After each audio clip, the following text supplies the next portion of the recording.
Hai teman-teman semua, Assalamualaikum warahmatullahi wabarakatuh. Shalom, Om Swastiastu, Namo Buddhaya, dan salam kebajikan.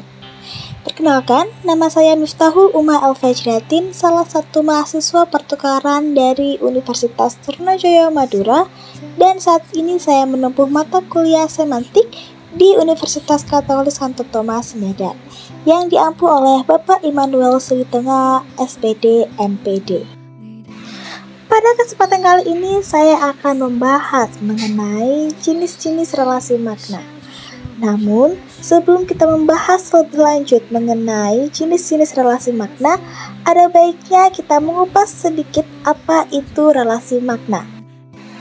Nah, relasi makna adalah hubungan semantik yang terdapat antara satuan bahasa dengan satuan bahasa lainnya, di mana satuan bahasa ini dapat berupa kata, frasa, kalimat, dan relasi makna itu dapat berupa menyatakan kesamaan makna, pertentangan, ketercakupan, kegandaan, ataupun kelebihan makna.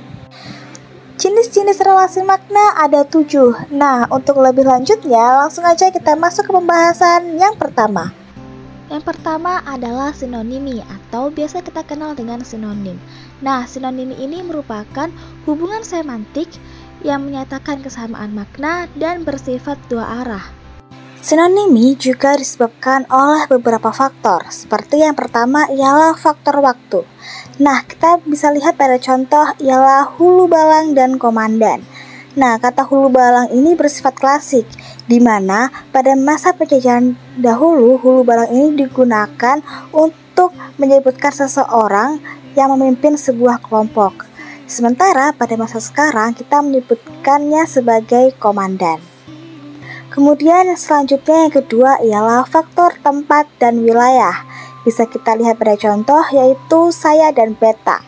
Nah, kata saya ini bisa kita gunakan pada seluruh wilayah di Indonesia. Sementara kata beta ini biasa kita gunakan atau biasa digunakan oleh kelompok atau orang-orang yang berasal dari timur. Hal tersebut dikarenakan wilayah di Indonesia itu sendiri. Kemudian yang ketiga ialah faktor keformalan, seperti contoh uang dan duit. Uang dan duit ini merupakan hal yang sama, akan tetapi uang merupakan kata baku dari duit, di mana uang ini bisa kita gunakan pada segala jenis pembicaraan, namun kata duit ini hanya bisa digunakan pada percakapan non-formal saja. Selanjutnya yaitu ialah faktor sosial, seperti contoh saya dan aku. Kata saya ini dapat kita gunakan kepada siapa saja dan dapat digunakan oleh siapa saja. Sementara kata aku ini bisa digunakan oleh siapa saja, namun tidak diperuntukkan untuk sembarang orang. Kata aku ini lebih ditujukan kepada teman sebaya ataupun orang yang lebih muda daripada kita.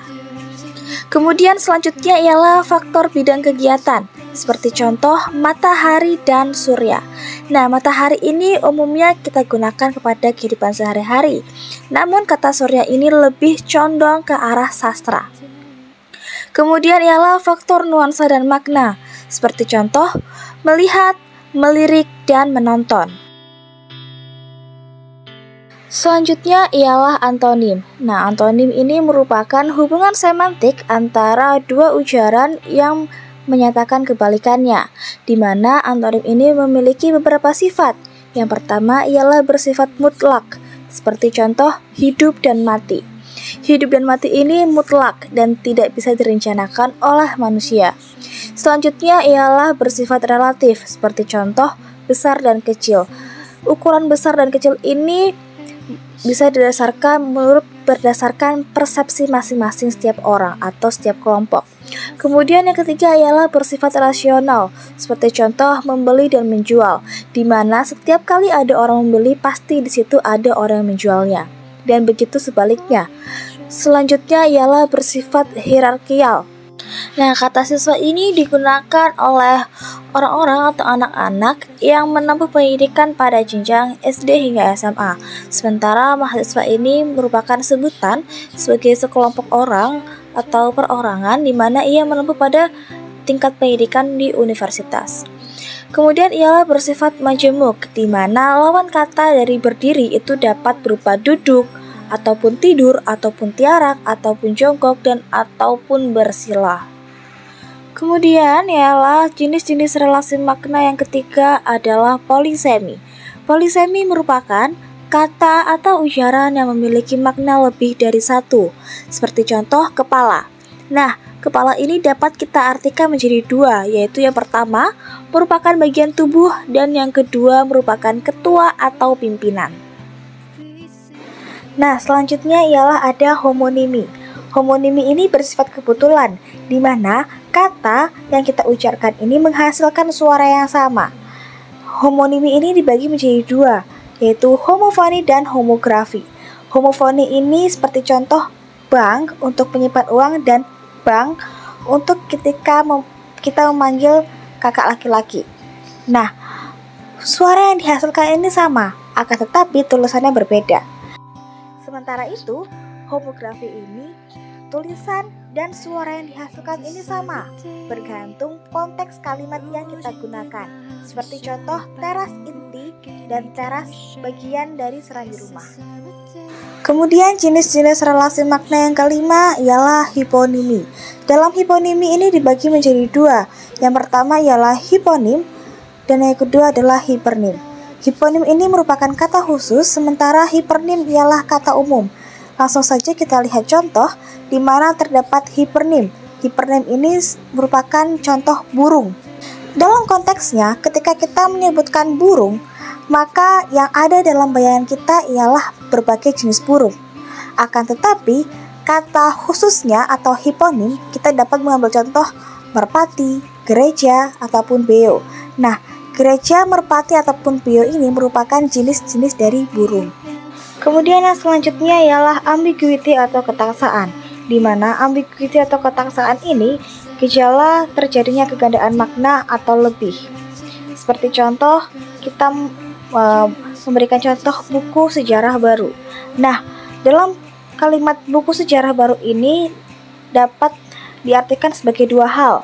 Yang pertama ialah buku tersebut baru terbit, atau yang kedua ialah buku tersebut memuat sejarah zaman baru. Kemudian yang ketujuh atau yang terakhir ialah redundansi, di mana redundansi ini berlebih-lebihnya penggunaan unsur segmental dalam suatu bentuk ujaran.